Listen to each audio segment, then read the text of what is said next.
Die Bundesregierung rudert zurück. Jetzt soll es offensichtlich doch keine Genehmigungspflicht für Männer zwischen 17 und 45 Jahren geben, wenn sie ins Ausland umziehen wollen. Was es damit auf sich hat und was da wirklich im Hintergrund passiert, das wollen wir uns einmal in diesem Video näher anschauen. Noch ein kurzer Hinweis in eigener Sache: Wenn auch dich das Thema Aufrüstung, Wehrpflicht, Überwachungsstaat und ein Netz, das sich immer enger zieht, besorgt, wenn du dich ernsthaft mit einem Plan B auseinandersetzt, wenn du dir überlegst, auszuwandern, dann lade ich dich heute ein zu unserem Seminar, das Schweizer Taschenmesser für deinen Plan B, wo wir uns genau intensiv 2 Tage lang in Zürich mit solchen Themen beschäftigen werden. Also, es geht hier um zweite Pässe, es geht um Konten im Nicht-EU-Ausland, möglicherweise außerhalb des Informationsaustauschs, es geht um Edelmetalle, es geht um Optionalität, es geht um internationale Vermögensdiversifikation, es geht darum, Gold im Ausland zu lagern. Mit dabei, neben Daniel und mir, ist auch wieder Herr General außer Diensten Erich Warth, lange Sicherheitsberater von Angela Merkel, der dir hilft, was so gerade geopolitisch in der Welt passiert, richtig einzuordnen und der mit analysieren kann, was du im Punkto Plan B beachten musst, um dich hier geopolitisch, sage ich mal, nicht in die Nesseln zu setzen und möglicherweise auf das falsche Land für deinen Plan B zu setzen. Denn viele Dinge passieren militärisch, geopolitisch im Hintergrund, die wir gar nicht so mitbekommen, von denen nur ein echter Insider berichten kann. Nun aber zurück zum eigentlichen Thema. Wir werden hier selbst mehrere Videos zu dem Thema veröffentlicht. Seit dem 01.01.2026 müssen deutsche Männer zwischen 17 und 45 Jahren, die Deutschland für mehr als 3 Monate verlassen wollen, sich bei der Bundeswehr dafür eine Erlaubnis einholen. Das wurde Ende letzten Jahres beschlossen, kurz vor Weihnachten. Keiner hat es gemerkt. Alle waren fokussiert auf das Thema Wehrpflicht, das Erfassungsformular, das an die Jahrgänge ab 2008 verschickt wird. Keiner hat sich mit den sonstigen Gesetzesänderungen beschäftigt. Jetzt im April hat die Frankfurter Rundschau zufällig rausbekommen, dass es Änderungen gab im Wehrpflichtgesetz hinsichtlich Artikel 3. Und Artikel 3 ist genau derjenige, der eben von dieser Erlaubnispflicht spricht. Bisher war diese Erlaubnispflicht schon im Gesetz enthalten, aber eben nur im Spannungs- und Verteidigungsfall. Die Änderung seit 01.01.2026 besagt, dass sie auch außerhalb eines Spannungsfalls gegeben ist. Das heißt, alle deutschen Männer zwischen 17 und 45, die ins Ausland auswandern wollen, dort studieren wollen oder einfach nur auf Weltreise gehen möchten für mehr als 3 Monate, müssen sich dafür die Erlaubnis der Bundeswehr einholen. Nachdem dann die Frankfurter Rundschau darüber berichtet hatte, kannst du dir vorstellen, was dann passiert ist. Du hast es ja sicher mitbekommen, es gab einen riesigen Mediensturm, man könnte auch sagen Shitstorm. Und das nicht nur in Deutschland, sondern auch im Ausland. Tatsächlich habe ich die Presse vor allen Dingen im Ausland verfolgt und nicht wenige sehr renommierte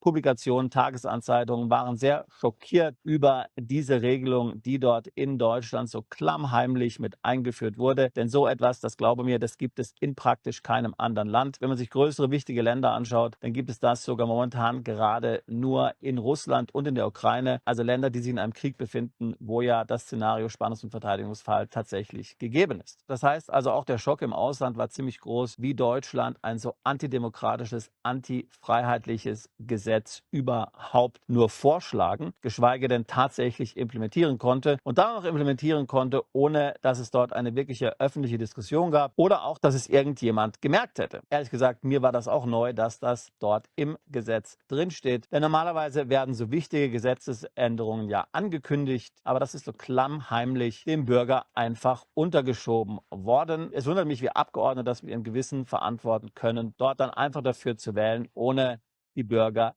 aufzuklären. Inzwischen ist Pistorius zurückgerudert. Er hat gesagt, das war alles gar nicht so gemeint, das ist alles nur ein Missverständnis und jetzt will man Ausnahmeregelungen schaffen. Das sei nur für den Spannungs- und Verteidigungsfall gedacht, bla bla bla. Irgendwelche Ausreden, wie wir sie von Politikern ja kennen. Und daher möchte ich dich an dieser Stelle ganz dringend dazu auffordern, dass du dich von solchen Politiker-Blabla nicht einlullen lässt. Wir können mit Sicherheit davon ausgehen, dass es kein Zufall war, dass es kein Versehen war, sondern dass es sich um eine sehr gewollte Aktion gehandelt hat. Was könnte der Grund für eine solche Aktion überhaupt sein, insbesondere jetzt, wo man zurückrudert? Nun, das ist das perfekte Beispiel für eine Machtdemonstration des Staates. Der Staat muss ja die Macht gar nicht ausüben. Einfach dem Bürger zu zeigen, ich kann das so machen, wenn ich das machen will, Ich habe die Macht dazu, einfach mit einer einzelnen Unterschrift, einem Fingerstreich sozusagen solche Änderungen einzuführen, die Millionen Menschen grundlegend betreffen. Ich kann das machen als Staat. Damit zeigt ja der Staat, wer wirklich das Sagen hat.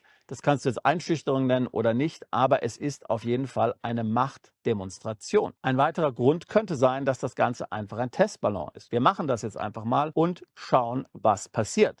Es ist ja möglicherweise kein Zufall, dass es die Frankfurter Rundschau war, eine SPD-nahe Publikation bei einem SPD-geführten Verteidigungsministerium, welche als erstes von dieser Story erfahren hat, welche das angeblich durch ihre eigene Analyse herausbekommen hat. Vielleicht wurde das auch an die Frankfurter Rundschau geleakt, sodass man sagt, naja, jetzt haben wir das mal erfolgreich in das Gesetz eingebaut für 4 Monaten, keiner hat es mitbekommen, jetzt leaken wir das mal und schauen mal, wie die Öffentlichkeit reagiert. Jetzt in diesem spezifischen Fall war die Empörung jetzt ziemlich groß. Es haben ja dann angeblich Hunderttausende von Männern an die Karrierecenter der Bundeswehr geschrieben, an das Verteidigungsministerium geschrieben und gesagt, okay, wie kann ich jetzt meine Erlaubnis bekommen? Und diese Behörden wussten gar nicht, was sie sagen sollen, denn laut eigenen Angaben des Verteidigungsministeriums sind ja die internen Prozesse, wo man die entsprechende Genehmigung einholen kann, noch gar nicht implementiert. Aber ein Testballon hat ja auch den Zweck, dass man mal die Bevölkerung vorbereitet. Dass man mal sagt, naja, sowas könnte in Zukunft kommen, sei dann bloß nicht überrascht. Wir lancieren das jetzt schon mal, dann schwimmen wir wieder zurück. Aber das Ganze ist dann schon mal in der Öffentlichkeit drin. Eine Salamitaktik, wie wir es jetzt ja in puncto Wehrpflicht, in puncto Aufrüstung, in puncto Geopolitik schon laufend in den letzten Monaten, in den letzten Jahren so erlebt haben. Nicht nur in Deutschland, sondern im Grunde genommen in weiten Teilen Europas. Das heißt, die Bevölkerung ist jetzt mit der Idee vertraut. Jetzt rudert zwar die Bundesregierung zurück, aber wenn sie dann mal irgendwann sich doch entschließt, das Ganze scharf zu schalten, auch außerhalb eines Spannungs- und Verteidigungsfalls, dann werden die meisten sagen, naja, das ist ja nichts Neues. Dieses Gesetz gibt es erstens schon Jahrzehnte und selbst diese Verschärfung hatten wir ja schon mal gehabt. Also da bin ich jetzt weniger schockiert, da rege ich mich jetzt weniger auf. Das ist ja etwas, was wir laufend im politischen Betrieb erleben.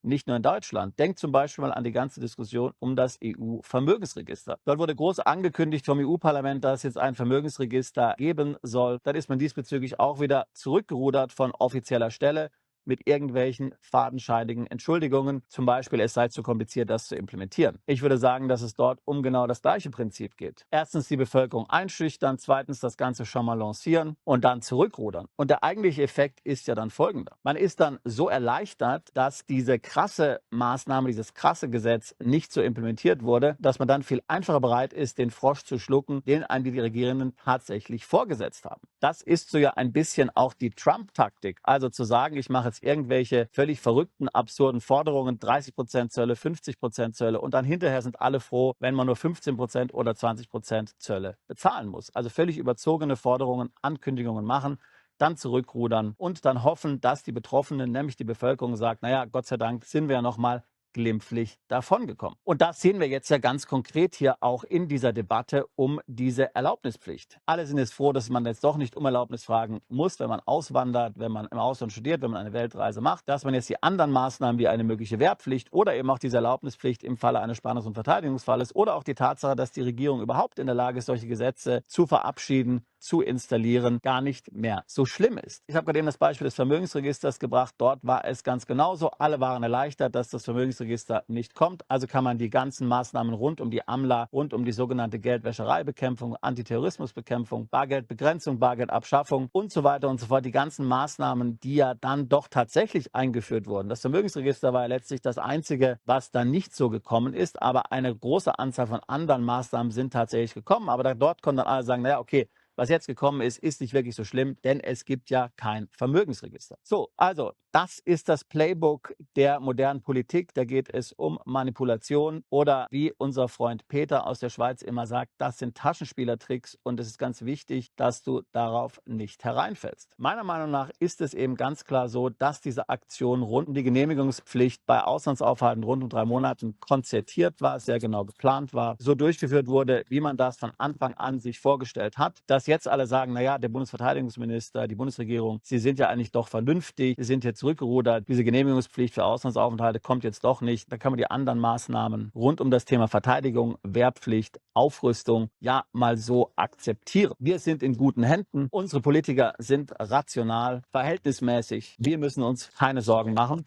Also das Thema Einlullung, wie ich es vorhin genannt habe. Und da ist wichtig, dass du das durchschaust, dass du erkennst, was sich wirklich hinter den Kulissen abspielt, dass du erkennst, dass es sich dabei um eine Taktik handelt, die nicht nur Deutschpolitiker anwenden, sondern ich hatte ja das Beispiel EU und auch Trump gebracht. Umso erstaunlicher übrigens, dass die deutschen Politiker sich ja immer für die besseren Menschen halten als Trump, aber im Grunde genommen genau die gleichen Taktiken verwenden wie er. Aber das ist ein anderes Thema. Ich habe schon an vielen Stellen gesagt, aus der Kombination Wehrpflichtgesetz und Passgesetz spezifisch für deutsche Staatsbürger und tatsächlich für Männer nicht nur bis 45 Jahren, sondern für Männer bis zu 60 Jahren ergeben sich potenziell große Risiken. Du musst dich damit befassen, du musst dich informieren, du kannst dich blauäugig leben. Du bist für dich verantwortlich, für deine Familie verantwortlich, für dein Vermögen verantwortlich. Und in meinen Augen ist das, wie gesagt, eine tickende Zeitbombe. Beschäftige dich mit deinem Plan B, beschäftige dich mit zweiten Staatsbürgerschaft, mit Aufenthaltsgenehmigung, mit Konten außerhalb der EU. Beschäftige dich damit, wie du dich dem Überwachungsstaat EU widersetzen kannst. Wir sind für dich da. Wir helfen Mandanten seit 20 Jahren auszuwandern, sich steueroptimiert im Ausland aufzustellen, einen Plan B zu etablieren. Ich würde mich freuen, dich in Zürich kennenzulernen oder auch ansonsten gerne ein Beratungsgespräch zu führen. Alle Details auf unserer Webseite, Link in der Beschreibung dieses Videos. Ich würde mich freuen, auch dich alsbald zu unserer Mandantschaft zählen zu können. Bist du Unternehmer, Freiberufler oder Investor? Zieht es dich schon lange ins Ausland? Mach heute den ersten konkreten Schritt in eine Zukunft mit mehr Geld und mehr Freiheit. Buche ein Beratungsgespräch mit Sebastian und seinen Kollegen. Unsere Kanzlei unterstützt Mandanten wie dich dabei, deine Steuerlast legal zu reduzieren, Vermögen aufzubauen und zu schützen und deine persönliche Freiheit zu maximieren. Profitiere jetzt von unserem Fachwissen und unserem Netzwerk. Gehe zu mandatierung.com und werde Mandant unserer Kanzlei.